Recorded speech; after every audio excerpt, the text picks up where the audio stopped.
Hi everyone, welcome back to my YouTube channel. I hope कि आप सब बहुत अच्छे होंगे। फ्रेंड्स, अगर आपने चैनल को सब्सक्राइब नहीं किया है तो इसे सब्सक्राइब करके वीडियो को लाइक कर दीजिए और कमेंट में ज़रूर बताइए ये स्टोरी आपको कैसी लग रही है। तो पिछले पार्ट में हमने देखा था कि विंग और जियांग चेंग वंचिंग और वेनिंग को लेकर अपने क्लैन में आ गए थे। मैडम यू ने विंग के हाथ में वही ब्लैक फ्लूट देखी तो वो उससे उसे वापस ले रही थी, लेकिन विंग ने देने से मना कर दिया। वो कहता है, ये फ्लूट मेरी माँ की है, आखिर मैं इसे आपको क्यों दूंगा। मैडम भी कहती है, तुमसे किसने कहा, ये फ्लूट तुम्हारी माँ की नहीं है, इसे वापस दो। इस पर विंग कहता है, महारानी आप क्या जताना चाहती हैं। मैं मानता हूँ कि मैं थोड़ा भुलक्कड़ हूँ, बचपन की यादें मुझे ज़्यादा याद नहीं है, लेकिन इसका मतलब ये नहीं है कि मैं सब कुछ भूल गया हूँ। मुझे ये फ्लूट अच्छे से याद है, ये मेरे माँ के हाथों में हुआ करती थी, लेकिन मुझे ये याद नहीं आ रहा है कि उन्होंने आपको ये फ्लूट कब दी। विंग की बात सुनकर मैडम भी बिल्कुल चुप हो गई थी। अभी विंग ने उन्हें माँ की जगह महारानी बुलाया। क्या ये इस फ्लूट का असर है? मुझे किसी भी हाल में विंग से ये फ्लूट वापस लेनी है। उसका कल्टीवेशन अभी इतना स्ट्रांग नहीं हुआ है कि वो इसकी रीसेंटफुल एनर्जी को संभाल सके। वांगजी भी इस बात को समझता है, विंग के पास ये फ्लूट उसके लिए खतरा बन सकती है। वो कहता है, विंग आखिर तुम मैडम यू की बात मान क्यों नहीं रहे हो, उन्हें ये फ्लूट वापस दे दो। इस पर विंग उसकी तरफ मुड़ गया। वो कहता है, तुम चुप रहो, तुम यहाँ पर कर क्या रहे हो, परसों तो तुम यहाँ से चले गए थे ना, तो फिर वापस क्यों आए। लेंचरन कहता है, वेवुशियन ये क्या तरीका है, तुम किस तरीके से बात कर रहे हो। विंग कहता है, मास्टर लैंड आपसे बात कर कौन रहा है, आप मुझे नहीं अपने नेफ्यू को बात करना सिखाइए और उसे चुप कराइए। यह अपने आप को समझता क्या है, हर किसी के मामले में टांग क्यों अड़ाता है। विंग की ऐसी बातें सुनकर सब लोग हैरान थे। आखिर ये उसे हो क्या गया है, कल तक तो वो बिल्कुल ठीक था। अभी तक वांगजी को लग रहा है कि विंग उससे नाराज़ है, इसलिए वो ऐसी बातें कर रहा है। वांगजी उसके पास चला गया। वो कहता है, विंग मैं जानता हूँ तुम परसों की बात को लेकर मुझसे नाराज़ हो, मेरी ही गलती है, इसके लिए मैं तुमसे माफ़ी भी मांगता हूँ, लेकिन तुम्हें अपनी माँ की बात मान लेनी चाहिए, ये फ्रूट उन्हें वापस दे दो। विंग उसकी तरफ ग्लेयर करके कहता है, अपने काम से काम रखो। लेकिन वांगजी नहीं माना। वो उसके पास गया और उसके हाथ से उस फ्लूट को लेने लगा, लेकिन जैसे उसने उस फ्लूट को छुआ उसे एक ज़ोर का करंट लगा। अगर वांगजी के पीछे से शिचेन खड़ा नहीं होता तो वो सीधे नीचे गिर जाता। शिचेन ने उसे संभाल लिया। वो कहता है, वांगजी तुम ठीक हो ना। सब लोग ये देखकर चौंक गए थे।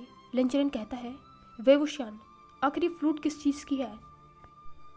विंग ने उस फ्लूट को ध्यान से देखा, फिर वो सबको देखकर कहता है, मैं बहुत ज़्यादा थक गया हूँ, मुझे नींद आ रही है, और वो बिना कुछ कहे वहाँ से चला गया। सब लोग उसकी ऐसी हरकतें देखकर कुछ समझ नहीं पा रहे थे। लेंचरन कहता है, आखिर यहाँ पर चल क्या रहा है। वो मैडम यू की तरफ मुड़कर कहता है, महारानी वो फ्लूट कांगसी सनरन के है। मैडम यू ने कुछ नहीं कहा। वांगजी कहता है, अंकल आप इस बारे में मत सोचिए। तो लेंचरन गुस्से से उसकी तरफ देखकर कहता है, तुम चुप करो, तुम्हें पता है ना वो फ्लूट किस चीज़ की बनी हुई है। आखिर उसने तुम पर हमला किया है, इसका मतलब तुम समझ भी रहे हो। लेंचरन फिर से जियांग फेंगमियन और मैडम यू की तरफ मुड़ गया। वो कहता है, कुल प्रमुख आपको पता था ये नायरन आपके पास ही था, वो फ्लूट ये नायरन की बनी है ना। लेंचरन का जवाब देने के बजाय मैडम यू जंगशा को देखकर कहती है, अचेंग तुम वेंचिंग और वेनिंग को कमरे में ले जाओ और वैद को बुलाओ। जियांगचेंग को देखकर लग रहा था जैसे वो कुछ बताना चाहता हो, लेकिन फिर उसने अपनी माँ की बात सुनी। वो वेंचिंग और वेनिंग को वहाँ से लेकर आ गया था। लेंचरन कहता है, महारानी मेरी बातों को इग्नोर मत कीजिए, मुझे सच जानना है। जियांग फेंगमियन ने मैडम यू की तरफ देखा, जैसे वो उनसे पूछना चाहते हो कि क्या उन्हें विंग के बारे में लेंचरन को सब कुछ बता देना चाहिए।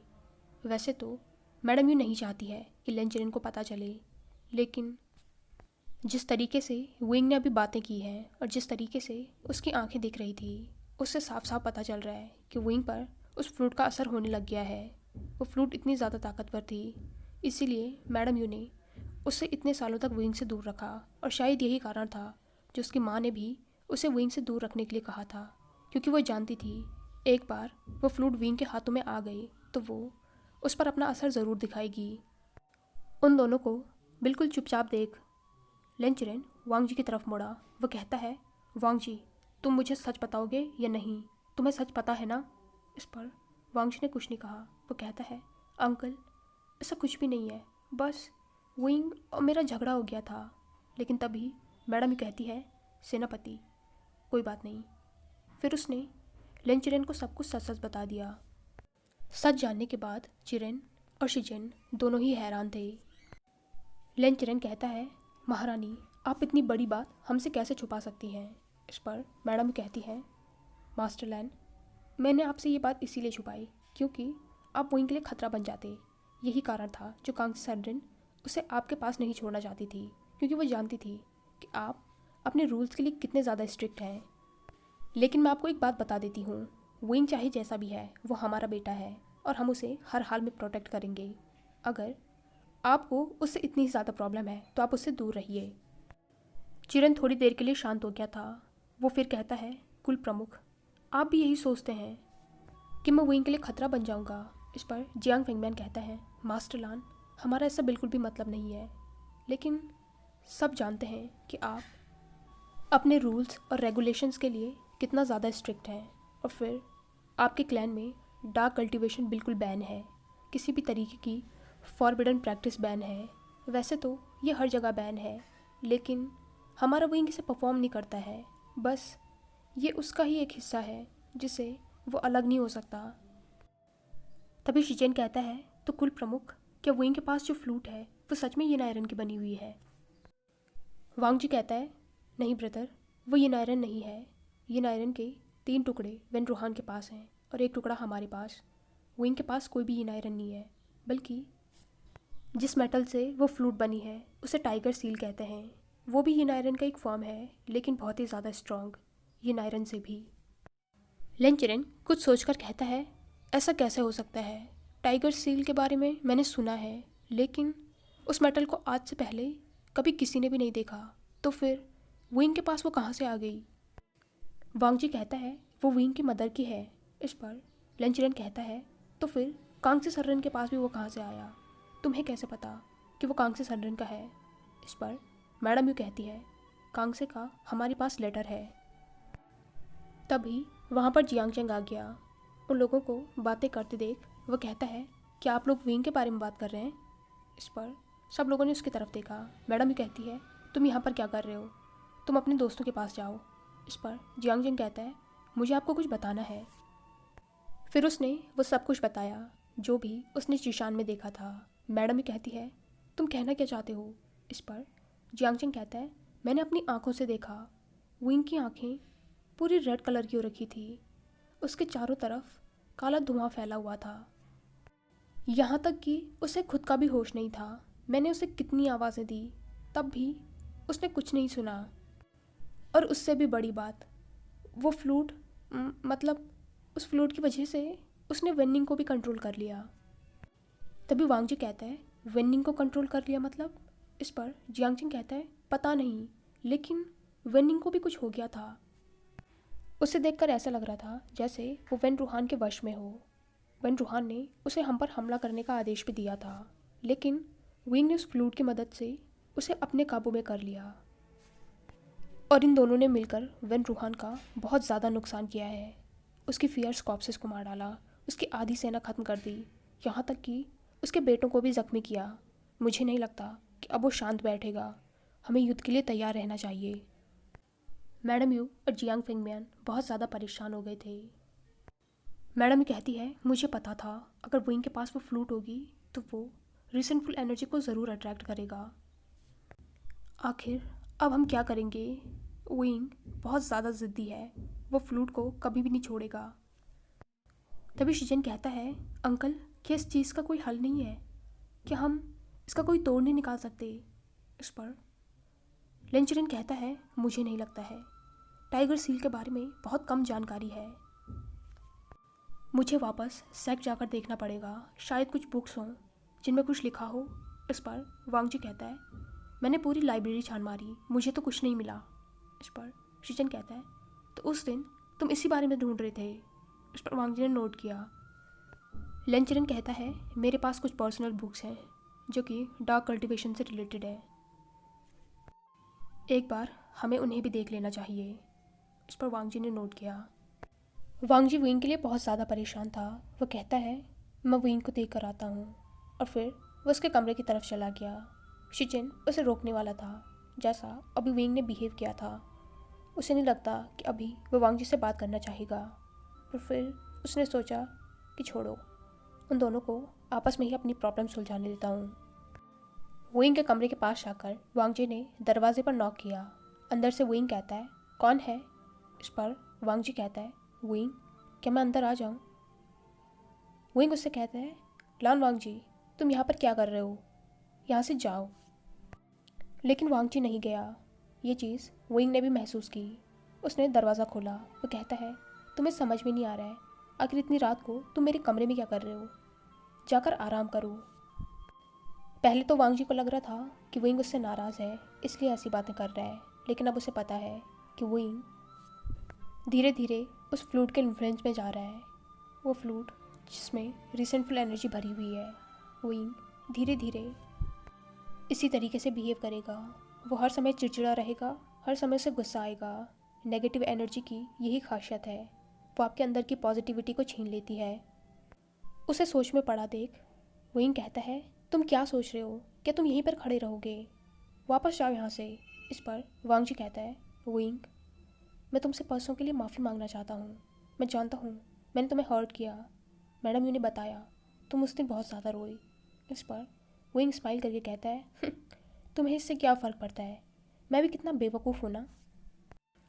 आखिर मैं इतनी छोटी सी बात पर रो कैसे सकता हूँ, वो भी ये जानते हुए कि तुम कितने हार्टलेस हो। तुम में तो इमोशन नाम की कोई चीज़ ही नहीं है, तो अगर तुमने मुझे रुलाया भी तो मुझे रोना नहीं चाहिए था। वांग जी कहता है विंग, ऐसा नहीं है, वो उस दिन बस तभी वो रुक गया क्योंकि वो विंग को नहीं बताना चाहता कि उसके साथ क्या प्रॉब्लम है। उसे चुप होता देख विंग कहता है क्या क्या सोच रहे थे तुम? वांग जी कहता है वो बस मैं तुमसे माफ़ी मांगना चाहता हूँ, मुझे माफ़ कर दो। इस पर विंग कहता है मैंने तुम्हें माफ़ किया, आखिर मैं तुम्हें क्यों ना माफ़ करूँ? तुम कुछ भी करो, मुझे इससे कोई भी फ़र्क नहीं पड़ना चाहिए। अभी तुम यहाँ से जाओ, मैं सच में तुमसे बात नहीं करना चाहता हूँ। मैं बहुत ज़्यादा थक रखा हूँ और मुझे नींद भी आ रही है। विंग की ये बात सुनकर वांग जी को बुरा तो लगा, लेकिन फिर उसने सोचा कि उसे विंग को टाइम देना चाहिए, इसलिए वो वहाँ से आ गया। वांग जी के जाने के बाद विंग को भी खुद पर बहुत ज़्यादा गुस्सा आ रहा था। वो कहता है आखिर मैं इस तरीके की हरकतें क्यों कर रहा हूँ? उसे माफ़ भी तो कर सकता था ना। लेकिन उसके मन का दूसरा हिस्सा कह रहा था कि नहीं, उसे वांग जी को क्यों माफ़ करना है? आखिर वो अपने आप को समझता क्या है? कभी कहता है कि शादी करेगा, कभी कहता है नहीं करेगा, नाराज़ भी हो जाता है और बात भी नहीं करता है, तो फिर मैं क्यों उससे बात करूँगा? उसके मन में यही बातें चल रही थी। सडनली उसे वेनिंग का ख्याल आया। वो सोचता है वो लड़का वेनिंग, उसके साथ प्रॉब्लम क्या है कि वेन रूहान ने उसे अपने काबू में कर रखा था? अगर हाँ, तो फिर वो मेरे काबू में कैसे आ गया? वो मेरी बात कैसे मानने लग गया? क्या मुझे उससे मिलना चाहिए? नहीं, मैं उससे कल सुबह बात करूँगा। अभी बहुत रात हो गई है, अभी मुझे भी सो जाना चाहिए। मैं अभी बहुत ज़्यादा थक गया हूँ। और उसके बाद वो सोने चला गया। शिचिन, वांग जी और लेंचरन भी उस रात वहीं पर रुके थे। सुबह सुबह वांग जी बहुत जल्दी उठ गया था। वो एक बार फिर से विंग से बात करना चाहता था, लेकिन उसे पता है कि विंग अभी उससे बात नहीं करेगा। तभी उसके अंकल आ गए। वो कहते हैं वांग जी, अगर तुम्हें विंग से बात करनी है तो जाकर कर लो, हमें जल्दी जाना है। वांग जी ने नोट किया और वो विंग के कमरे में गया, लेकिन विंग अभी भी आराम से सो रखा था। जब वांग जी ने यह महसूस किया तो उसने उसे जगाया नहीं। वो वापस आ गया। अपने अंकल और ब्रदर के साथ वो वहाँ से चले गए। जाते जाते उन्होंने मैडम यू और जियांग फेंगमियान से कहा कि वो इस बारे में कुछ देखेंगे। अगर उन्हें कुछ भी पता चलेगा तो वो विंग की मदद ज़रूर करेंगे। इसी तरीके से दिन बीत रहे थे। विंग को सब लोग नोटिस कर रहे थे। उसके बिहेवियर में बहुत ज़्यादा चेंज आ रहा था। अब वो अपने ही आप में रहने लग गया था। ना वो किसी के साथ खेलने जाता, ना ही वो किसी से ढंग से बात करता। ज़्यादातर अकेले अपने कमरे में बैठा रहता। मैडम यू को तो उसकी बहुत ज़्यादा टेंशन हो रही थी। जो उसके छोटे छोटे दोस्त थे वो सारे बच्चे वो भी उसे बहुत ज़्यादा मिस कर रहे थे। अक्सर वो जियांग चंग से पूछ देते थे कि उनके शियान गगा कहाँ पर है, लेकिन जियांग चंग विंग को कितना भी कहता कि वो जाकर उन बच्चों से मिल ले, विंग कभी भी नहीं जाता था। वंचिंग और वेनिंग दोनों को अब जियांग कबीले में बहुत अच्छा लगने लग गया था। सब लोग उनका बहुत ज़्यादा ख्याल रखते थे। पहले पहले वेंचिंग को लगा था कि मैडम यू उन्हें बिल्कुल भी पसंद नहीं करेगी, लेकिन धीरे धीरे वो भी उन्हें एक्सेप्ट करने लग गई थी। वेंचिंग के मन में ये डर तो रहता था कि वेन रूहान कुछ तो करेगा, लेकिन उसे खुशी भी होती थी कि वो जियांग चंग के साथ है और साथ में यहाँ पर उसका भाई भी है जो बिल्कुल ठीक हो रहा है। विंग के बारे में वो भी नोटिस कर रही थी। जैसे जियांग चंग ने उसे अपने भाई के बारे में बताया था, विंग उसे ऐसा नहीं लग रहा था। जियांग चंग तो हर बार कहता था कि वो बहुत ज़्यादा शैतान है, सबको परेशान करके रखता है, सबके नाक में दम करके रखता है, हंसता रहता है, खेलता रहता है। लेकिन वेंचिंग को विंग बिल्कुल भी वैसा नहीं लग रहा था, बल्कि वो तो बहुत ही ज़्यादा शांत था। लेकिन वो सबसे ज़्यादा खुश इस बात से थी कि विंग और वेनिंग में अच्छी दोस्ती हो रही थी। वेनिंग, उसका भाई, बहुत ही ज़्यादा शाय है, वो ज़्यादातर लोगों से घुलता मिलता नहीं है। अब विंग के साथ उसकी अच्छी पट रही है तो उसे अच्छा लग रहा है कि चलो यहाँ आकर उसे एक अच्छा दोस्त तो मिला। दूसरी तरफ लैन क्लैन में वांगजी बहुत ज़्यादा परेशान था। विंग के लिए उस पर रिसेंटफुल एनर्जी हावी हो रही है। आखिर वो उसे कैसे कंट्रोल करेगा, विंग को पहले जैसे नॉर्मल कैसे करेगा। वो विंग को मैसेजेस भी भेजता था, लेकिन विंग उसका कोई भी रिप्लाई नहीं करता था। मैडम यू या जियांग चैंग के ख़तों से उसे पता चलता था कि विंग आजकल क्या क्या कर रहा है और वो कितना ज़्यादा चेंज हो गया है। इस बारे में सुनकर तो उसका दिल ही टूट रहा था। आखिर वो क्या करे। वैसे तो उसने उन डार्क कल्टीवेशन की बुक्स को पढ़ा है जो उसके अंकल ने उसे दी, और उसमें उसे एक सॉल्यूशन भी मिला है, लेकिन उसके अंकल इस चीज़ के बिल्कुल ख़िलाफ़ है। लेकिन वांगजी ने मन बना लिया था, चाहे उसके अंकल माने या ना माने, वो ये करके रहेगा। वो विंग को खो नहीं सकता है, वो उससे प्यार करता है। शिचिन और वांगजी दोनों बैठे हुए थे। शिचिन कहता है, वांगजी, कि तुमने सच में अपना मन बना लिया है। इस पर वांगजी कहता है, ब्रदर, मैं विंग से प्यार करता हूँ, मैं उसे नहीं छोड़ सकता हूँ, मैं उसी से शादी करूँगा। इस पर शिचिन कहता है, वांगजी, इससे तुम्हें खतरा हो सकता है, ये सब कुछ सही नहीं है, अंकल ठीक कह रहे हैं, मेरी बात मानो। वांगजी कहता है, ब्रदर, आप ही बताइए, हमारे पास दूसरा क्या रास्ता है। क्या फ़ायदा मेरे हाईली कल्टिवेटेड होने का जब मैं विंग की मदद ही नहीं करूँगा। इस बात से कोई फ़र्क नहीं पड़ता है कि मुझे कितना नुकसान होगा, और मुझे नहीं लगता कितना नुकसान होगा। तभी लिंचरन वहाँ पर आ गया। उसने उनकी बातें सुन ली थी। वो गुस्से में कहता है, आखिर तुम इन सब के बारे में जानते ही क्या हो। तुमसे कितनी बार कहा है कि इस तरीके की जिद मत किया करो, लेकिन तुम हो कि सुनते ही नहीं हो। वांगजी कहता है, अंकल, क्या आप विंग को पसंद नहीं करते हैं? ऐसा तो नहीं है, आपने खुद कहा था कि आप भी उसे पसंद करते हैं।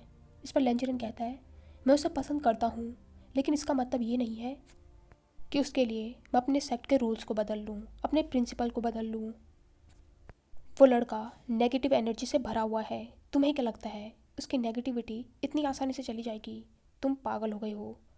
बुराई में बहुत ज़्यादा ताकत होती है, वो तुम्हें बर्बाद कर देगा। इस पर वांगजी कहता है, अंकल, बुराई? विंग में किस तरीके की बुराई है? उसमें किसी भी तरीके की बुराई नहीं है। वो सबसे ज़्यादा अच्छा है, उसका हार्ट प्योर है, उसकी सोल प्योर है। इस बात से कोई फ़र्क नहीं पड़ता है कि उसकी कोर कैसी है, उसकी इंटेंशन सही है। उसने हमेशा लोगों की मदद करने की सोची है, कभी भी किसी को बेवजह नुकसान नहीं पहुंचाया है। आप ये कैसे कह सकते हैं कि उसमें बुराई है? लेंचरन थोड़ी देर चुप रहा, फिर वो कहता है, वांगजी, मैं जानता हूँ तुम इस समय क्या फील कर रहे हो, लेकिन ये इमोशनल होने का टाइम नहीं है। अगर विंग पर उसकी नेगेटिविटी हावी हुई, रिसेंटफुल एनर्जी उस पर हावी हुई, तब क्या करोगे तुम? अगर कल्टीवेशन वर्ड के ख़िलाफ़ उसने कुछ कर दिया और कल्टीवेशन वर्ड को पता चला, उन लोगों ने उसके ख़िलाफ़ जाने का सोचा, तब क्या करोगे तुम? तब भी उसका साथ दोगे? इस पर वांगजी उठ गया। वो कहता है, तब भी दूंगा, मैं हमेशा विंग का साथ दूंगा। लेंचरन कहता है, बच्चों जैसी बातें मत करो, हमें इस समय ये सोचना है कि विंग से निपटा कैसे जाए। अभी उसे अपनी पावर्स के बारे में पता नहीं है, लेकिन जैसे ही उसे ये महसूस होगा कि वो क्या कर सकता है, तो वो कितना बड़ा खतरा बन सकता है ये तुम सोच भी नहीं सकते हो। वांग जी को अपने अंकल की बातें सुनकर यकीन नहीं हो रहा था कि ये उसके अंकल ही हैं। वो कहता है, अंकल आप वहीं को नुकसान पहुंचाना चाहते हैं। इस पर लेंचरन कहता है, मैं सबको सुरक्षित रखना चाहता हूँ।